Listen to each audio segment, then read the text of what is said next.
Hi guys, my name is Yash and this is Rishabh and together we are Authentic Indians.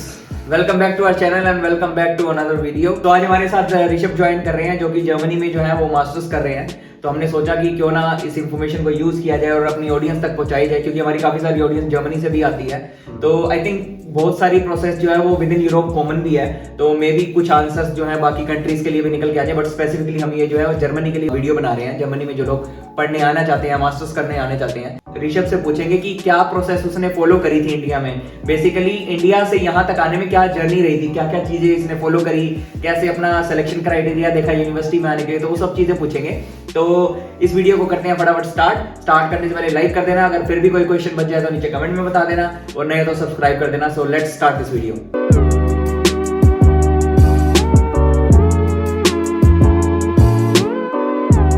तो मेरा पहला question ये रहेगा कि जर्मनी चूज किया राइट यहाँ पे स्टडीज के लिए, वाई जर्मनी, मतलब जर्मनी क्यों? क्योंकि आई थिंक मास्टर्स करने के लिए बहुत सारे लोग यूएस भी जाते हैं, कनाडा भी जाते हैं, यूरोप में भी काफी सारी नेशंस आते हैं लोग जो है, स्पेशली अपना बेल्जियम में भी आते हैं, नेदरलैंड्स में भी जाते हैं, जर्मनी ही क्यों चूज किया? जो सबसे बड़ा अट्रैक्शन मेरे लिए था वो वर्क लाइफ बैलेंस था। ये मुझे इसलिए लगता है क्योंकि मैंने एक कंपनी में काम किया था, वो जर्मन एमएनसी थी, तो मुझे उसमें इस चीज़ का पता चला था कि इनका वर्क लाइफ बैलेंस बहुत अच्छा है। आपको प्रॉपर छुट्टियां मिलती हैं, आपका एक पीसफुल एनवायरनमेंट में आप काम करते हो। तो ये आई थिंक सबसे बड़ा अट्रैक्शन मेरे लिए था। बट कमिंग टू स्टडीज, एक दूसरा पॉइंट है वो है यहाँ का जो एजुकेशन सिस्टम है जर्मनी का, या यूरोप में भी आप कह सकते हो, और भी कंट्रीज हैं जिनका एजुकेशन सिस्टम काफ़ी अच्छा है। एजुकेशन सिस्टम से तीसरा पॉइंट मुझे जो फील होता है, रिसर्च बेस्ड एनवायरनमेंट बहुत यहाँ पे रिच है। आपको हर कोई मेरे साथ जो मास्टर्स में मैंने एक्सपीरियंस किया है कि हम लोग we don't study from books, कुछ स्पेसिफिक एक आधी बुक्स हैं जिसका हमें पीडीएफ मिल जाता है, बट मेनली हमें मोटिवेट किया जाता है रिसर्च जर्नल्स को स्टडी करने का, बिकॉज उसमें काफ़ी रीसेंट स्टडी होती है, रीसेंट नॉलेज होती है। तो ये इन्हीं चीज़ों की बात कर रहा हूँ कि यहाँ का एजुकेशन सिस्टम बहुत डिफरेंट है, प्रैक्टिकल बेस्ड है।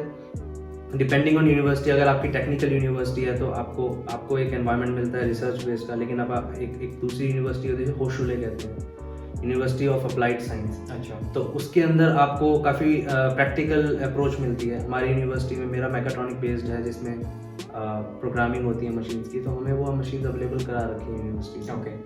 तो ये चीज़ है। फिर मुझे लगता है कि जॉब मार्केट, अब आप काफ़ी आपने जर्मन इंजीनियरिंग का नाम सुना है, तो ऑफ कोर्स यहाँ पे आने के बाद जो चाहे आईटी हो, आईटी की तो खैर बहुत डिमांड है यहाँ पे, लेकिन बाकी सेक्टर्स में भी काफ़ी यहाँ पे ऐसी कंपनीज हैं जो एक लेजेंडरी कंपनीज बन चुकी हैं, जैसे हम बॉश का नाम लेते हैं, या हम और भी इनकी काफ़ी जर्मन इंजीनियरिंग कंपनीज हैं। तो उस पर्सपेक्टिव से यहाँ की जॉब मार्केट बहुत रिच है। और अब तो रिसेंट अपडेट्स में आपने देखा होगा कि इनको बहुत इमिग्रेंट्स की और बहुत लोगों की ज़रूरत है, लेबर्स की मार्केट में बहुत ज़रूरत है। तो job market is also very strong in Germany. और जर्मनी एक सेंटर पॉइंट है यूरोप का, और सबसे ज़्यादा एक्सपोर्ट होता है यहाँ से, तो इन चीज़ों की आई थिंक आगे डिमांड और बढ़ेगी।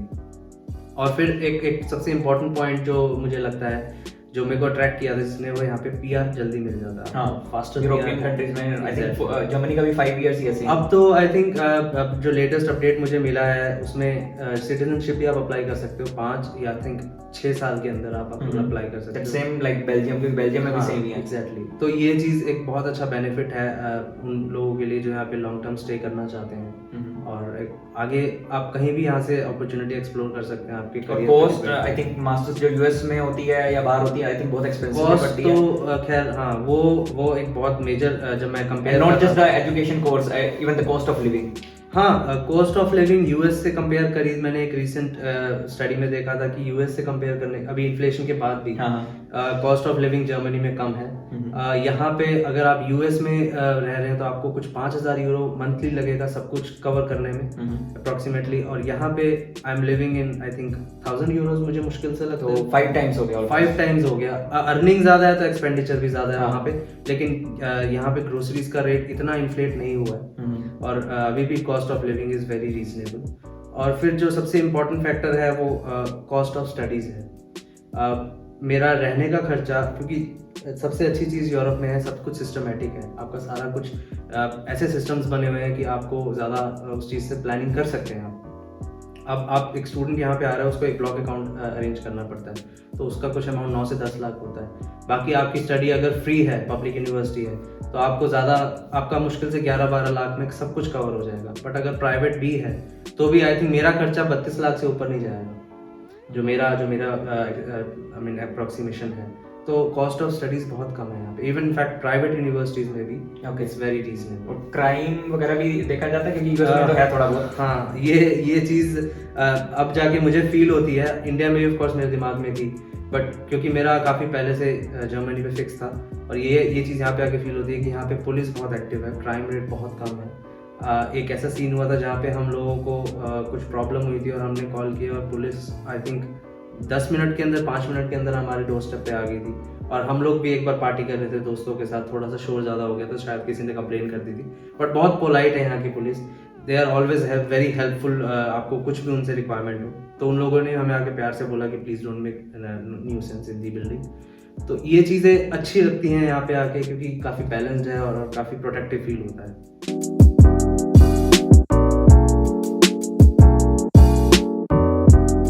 नेक्स्ट क्वेश्चन जो होगा वो स्पेशली जो है वो स्टूडेंट्स के लिए है जो यहाँ पे पढ़ने के लिए आना चाहते हैं। तो आई थिंक उनके लिए बहुत रेलेवेंट रहेगा कि अगर मैं इंडिया में बैठा हूँ आज की डेट में और मुझे मास्टर्स करने के लिए जर्मनी में आना है, तो स्टार्टिंग पॉइंट क्या रहेगा? मतलब कैसे पता करें क्या यूनिवर्सिटीज हैं यहाँ पे? मतलब जैसे मान लो मैं आईटी फील्ड में हूँ, राइट, तो आईटी से रिलेटेड कहाँ पे मुझे कैसे कोर्स का चेक करना कि क्या क्या कोर्सेज होते हैं, कौन सी यूनिवर्सिटीज हैं, तो स्टार्टिंग पॉइंट क्या रहेगा उनके लिए? आई थिंक काफी सारे स्टूडेंट जो ये वीडियो देखेंगे फ्यूचर में, तो उनके लिए बहुत हेल्पफुल रहेगा अगर ये बता सको तो। हाँ, राइट। जैसे हम लोगों ने अभी क्राइटेरिया डिस्कस कर लिया, क्राइटेरिया एक बार आपका फिक्स हो गया कि आपको जर्मनी आना है, तो उसके बाद जो प्रोसेस स्टार्ट होता है वो आपको कोर्स ढूंढना है। तो जैसे मैंने बोला था कि सब कुछ इन्होंने सिस्टमैटिकली प्लान कर रखा है, तो स्टूडेंट्स के लिए इन्होंने एक वेबसाइट डाल रखी है dart.de।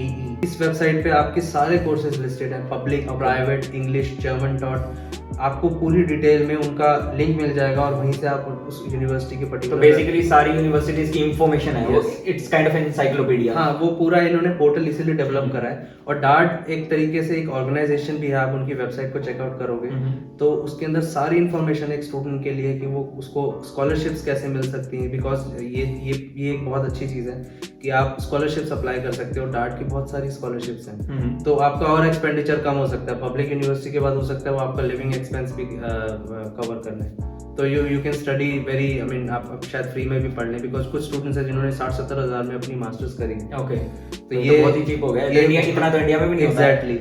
तो ऐसी रिवॉर्डिंग चीज़ों को सुन के ऑफ कोर्स लोग तभी इतना अप्लाई करते हैं, और अब तो ये चीज़ बहुत ज़्यादा पॉपुलर भी हो गई है। तो इस वेबसाइट पे आपको सारे कोर्सेज लिस्टेड हैं, आप जाके चेक करो।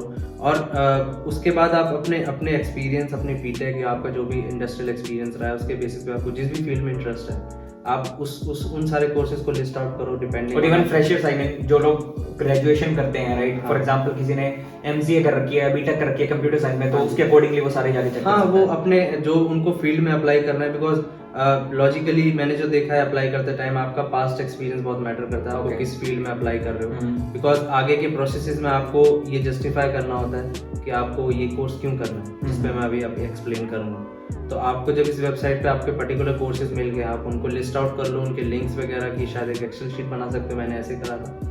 मेरे को कुछ 7-8 कॉलेजेस का, यूनिवर्सिटीज का पता चला था, तो उसके हिसाब से आप देख सकते हो कि बेस्ट कॉलेज कौन सा है। आप ट्रैक कर सकते हो उसको आगे। एक आपको हाँ, ये सब आप पोर्टल से इंफॉर्मेशन निकाल सकते हो। तो उस पे क्या ये भी बताता है कि मतलब बट अगर किसी को चेक करना है फॉर एग्जांपल कौन सा कॉलेज ज्यादा अच्छा है कौन सा नहीं है, ये सब ये एक बहुत अच्छा पॉइंट है कि यूनिवर्सिटी के, जर्मनी के अंदर यूनिवर्सिटीज की एज सच रैंकिंग का कोई मैटर नहीं करता। अच्छा, until and unless you are skilled enough to apply for a job and work in a job in a role, तो सब एक बराबर है। तो सब एक बराबर है, चाहे वो एक प्राइवेट यूनिवर्सिटीज। ऑफ कोर्स मैं फिर भी प्रेफर करूंगा कि आप पब्लिक यूनिवर्सिटीज की तरफ अपने आप को इंक्लाइंड रखें। बट अगर आपको एक अच्छा कोर्स प्राइवेट यूनिवर्सिटी में मिल गया जो आपके कोर्स से अलाइन है, जैसे मेरे केस में हुआ, तो आप प्राइवेट के लिए भी जा सकते हैं। इसमें इस चीज की टेंशन लेने की जरूरत, इंडिया वाला सिस्टम नहीं है, AEEE का पेपर दो और ये IIT फर्स्ट है, NIT सेकंड है, ऐसा कुछ नहीं है। आपको अगर अपने फील्ड में, और मास्टर्स के अंदर आपको खुद ही स्टडी करना होता है, आपको एक बेसिक दिया जाता है, फिर आपके ऊपर है आप उस पर कितना डीप जाना चाहते हैं, और यही चीज जर्मन्स को अच्छी भी लगती है। ओके,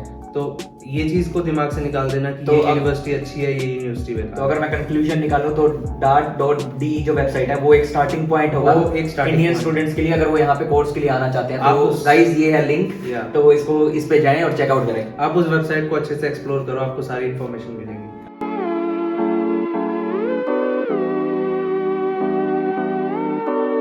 ठीक है, मेरे को इन्फॉर्मेशन मिल गई सारी यूनिवर्सिटीज के बारे में, कॉलेजेस के बारे में। उसके बाद मतलब क्या किया जाए, मतलब नेक्स्ट स्टेप क्या होगा? आपको इन्फॉर्मेशन मिल गई है, आपको पता है आपको इंडियन कॉलेजेस में अप्लाई करना है, आप एक लिस्ट बनाते हो उन कॉलेजेस की, और जो ये वेबसाइट है इस पे आपको सारी इन्फॉर्मेशन मिलती है, आपको उस कोर्स का लिंक भी मिल जाता है उस पर्टिकुलर यूनिवर्सिटी की वेबसाइट पे। तो अब आपका नेक्स्ट है रिक्वायरमेंट स्टडी करना, कि आपको क्या क्या रिक्वायरमेंट्स चाहिए उस पर्टिकुलर कोर्स में अप्लाई करने के लिए। तो वो चीज़ इन्होंने काफ़ी डिटेल में इलाबोरेट करी होती है, डार्ट के ऊपर भी और यूनिवर्सिटी की वेबसाइट पे भी। कुछ एग्जांपल बता सकते हो कि हाँ, क्या रिक्वायरमेंट रहेगी? जैसे अपने कोर्स की बता सकते हो आप। मेरा इंग्लिश टॉट प्रोग्राम था, तो मेरे से आइल्स की रिक्वायरमेंट थी। और अगर आपका कोई जर्मन टॉट में आप अप्लाई करते हो, मोस्टली आजकल इंग्लिश टॉट में भी A2 तक की रिक्वायरमेंट होने लगी है।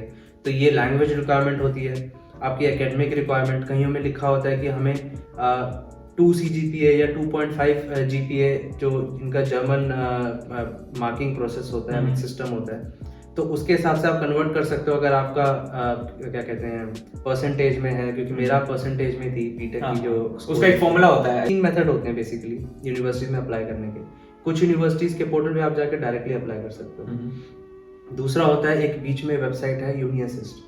यूनिअसिस्ट आपके सारे डॉक्यूमेंट्स आपसे लेती है। आप उसकी वेबसाइट पे जाओगे, अकाउंट बनाओगे, आपको अपने सारे डॉक्यूमेंट्स अप्लाई करने हैं, आपको यूनिवर्सिटी बतानी है कि मेरे को इसमें अप्लाई करना है, और आपको यहाँ से बाय पोस्ट जो हमारे यहाँ पे जो नोटराइज डॉक्यूमेंट्स, फोटोकॉपीज होती हैं, पोस्ट टाइल्ड हो गए, उनको नोटराइज करा के आपको बाय पोस्ट 2 सेट 3 सेट वो उसमें मेंशन होता है, वो भेजने होते हैं बाय पोस्ट। DHL से स्टूडेंट्स को ज़्यादा महंगा नहीं पड़ता, 1300 से 1400 की फीस होती है।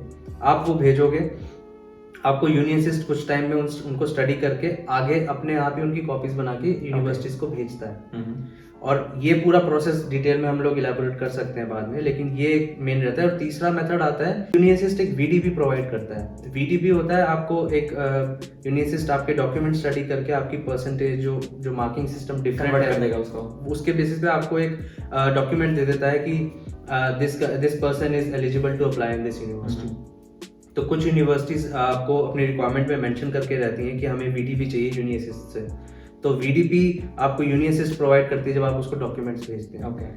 तो मैं यहाँ पे एक चीज़ क्लियरली बोलूँगा कि जब आप जर्मनी के लिए प्लान कर रहे हैं तो at least take 1 year of time in advance.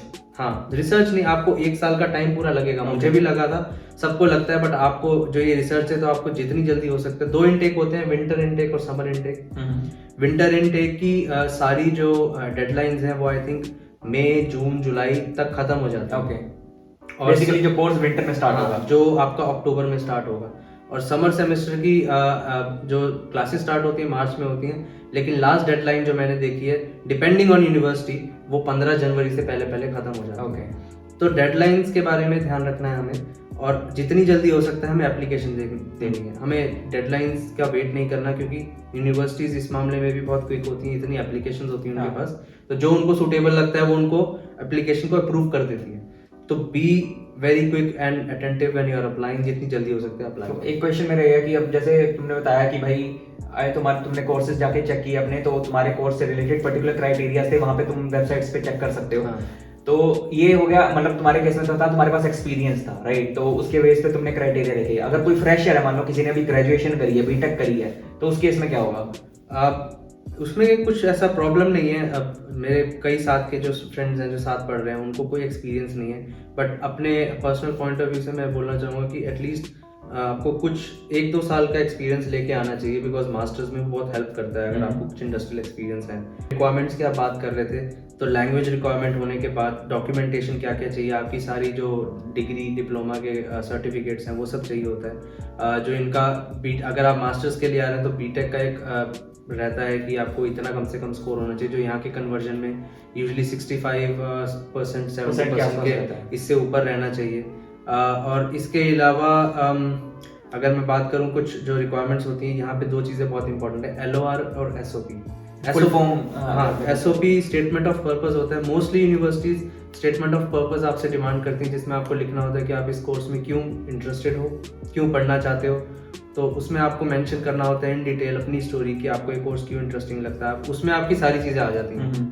आपका पास्ट एक्सपीरियंस, चाहे वो इंडस्ट्रियल है या आपने कोई प्रोजेक्ट करा है, आपने बीटेक क्या रिसर्च पेपर दिया है। हाँ, और अगर आप बीटेक के लिए डायरेक्टली आ रहे हो तो आपकी स्कोरिंग मैटर करती है। आपको उसके अंदर और प्रोसेसेस होते हैं। स्टूडेंट को लेक में आपको कई बार स्टार्टिंग के कुछ महीने एक प्रिपरेटरी कॉलेजेस होते हैं इनके यहाँ पे, तो उसमें अप्लाई करना होता है, वहाँ से आपको स्टडी करके फिर बीटेक में जाना होता है या जो इनकी ग्रेजुएशन कोर्सेज होते हैं। बट मास्टर्स की बात करूँ, मुझे ज़्यादा उसका एक्सपीरियंस है, तो उसमें एसओपी लिखना बहुत इंपॉर्टेंट है। कई बार ऐसे केसेस में मैंने सुना है कि जहाँ पे आपकी स्कोरिंग भी आपकी जो थ्रेशोल्ड से पीछे रहती है, आपका स्कोर कम रहता है जो इनकी डिसाइडेड होती है, तो उस केसेस में आपका एसओपी अगर अच्छा हो तो आपको फिर भी एडमिशन मिलता है।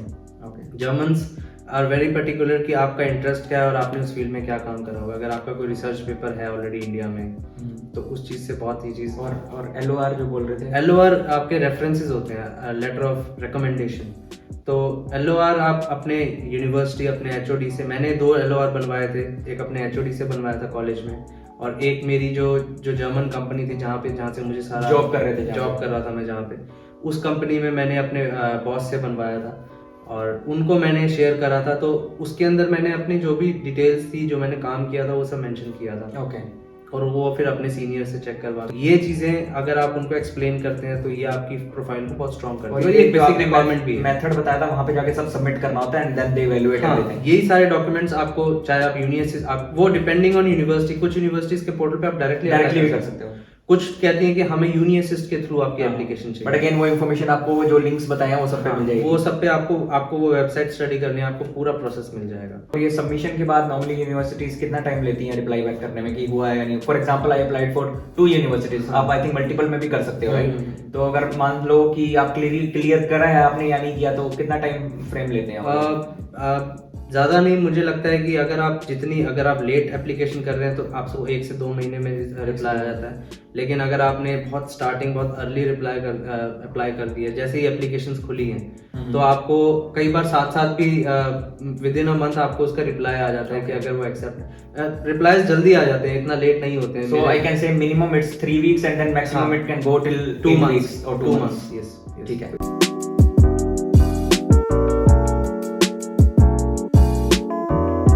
Congratulations, आपका यूनिवर्सिटी में एडमिशन हो चुका है।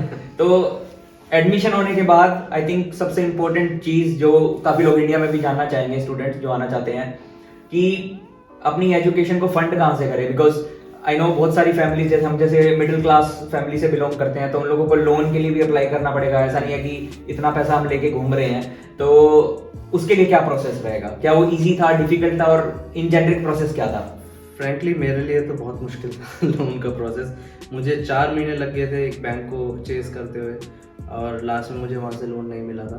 तो तभी मैं कह रहा हूँ कि इस प्रोसेस में टाइम बहुत लगता है and you have to be very quick. आपको जैसे ही आप एप्लीकेशन, क्योंकि कुछ चीज़ें आपको पैरेलल करनी पड़ेंगी। आप अप्लाई कर रहे हैं तो आपको साथ साथ बैंक्स में 1-2 बार जाके बात करनी पड़ेगी। और जो मेरा सिनेरियो रहा है, मुझे ये समझ में आया कि आपके पास जो कोलैटरल होता है लोन लेने के लिए, वो आपको अगर आपका रेजिडेंशियल प्रॉपर्टी है तो आपको बहुत जल्दी लोन मिलता है। बिकॉज आपको आई थिंक कुछ बैंक 4 लाख तक देते हैं और कुछ बैंक 7 लाख तक देते हैं विदाउट कोलैटरल। बट अगर आपको उससे ज़्यादा का लोन चाहिए, अगर आपकी प्राइवेट यूनिवर्सिटी है सपोज, तो आपको एक कोलैटरल भी रखना पड़ता है। फिर तीसरा ऑप्शन आता है, कोलैटरल को अगर जेनरिक लेमन लैंग्वेज में मतलब कुछ भी आपको गिरवी रखना पड़ता है, गिरवी रखना, जिसके पेपर आपको रखने पड़ते हैं, जैसे घर के पेपर रखने, माँ के कंगन। हाँ, आप जब ये लोन के प्रोसेस में इन्वॉल्व होते हो तो आपको, जैसे मैंने बताया था कि वेबसाइट पे आपको जाके प्रोफाइल बनानी है, और उसके बाद आपको बैंक में जाके अपने फॉर्म्स वगैरह बैंक मैनेजर से मिलके एजुकेशन लोन के रिगार्डिंग वो सारे लेके उनको भर के सबमिट करना होता है। और उसके साथ साथ आपके कोलैटरल के पेपर्स लगते हैं। तो मेरे केस में वो एक कमर्शियल प्रॉपर्टी थी। यूजुअली मेरा एक्सपीरियंस ये रहा है कि बैंक्स को कमर्शियल प्रॉपर्टी में ज़्यादा इंटरेस्ट नहीं होता है, पब्लिक बैंक्स की अगर मैं बात करूँ।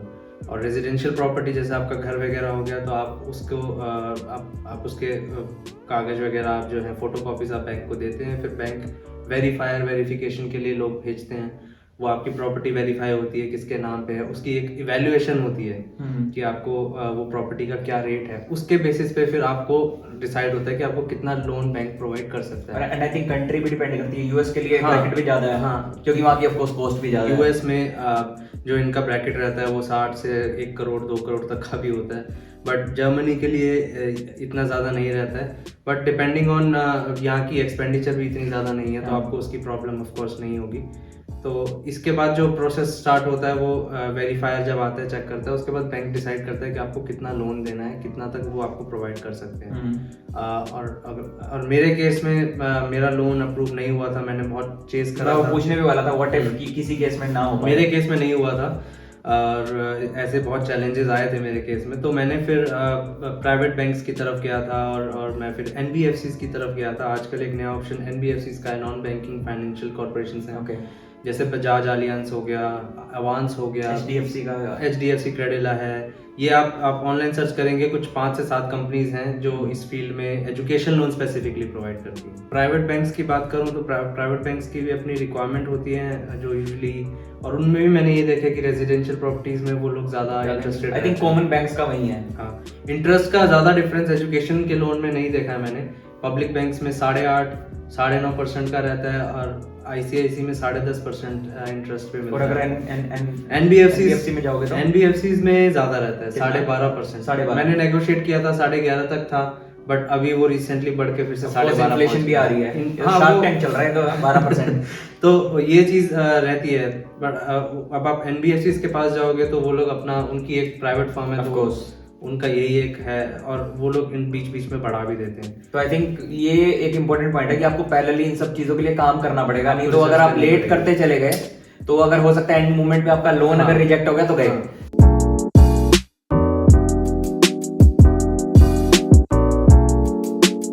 लोन मिल गया, एडमिशन मिल गया, एडमिशन का ईमेल आ गया, उसके बाद वीजा की क्या रिक्वायरमेंट है? मतलब आई थिंक हम लोगों के बेल्जियम के लिए तो हम जैसे VFS में गए थे अप्लाई करने के लिए, तो कौन सी कैटेगरी में वीजा अप्लाई होता है तो उस बारे में, और कितनी वीजा की कॉस्ट लगती है ऑन एन एवरेज?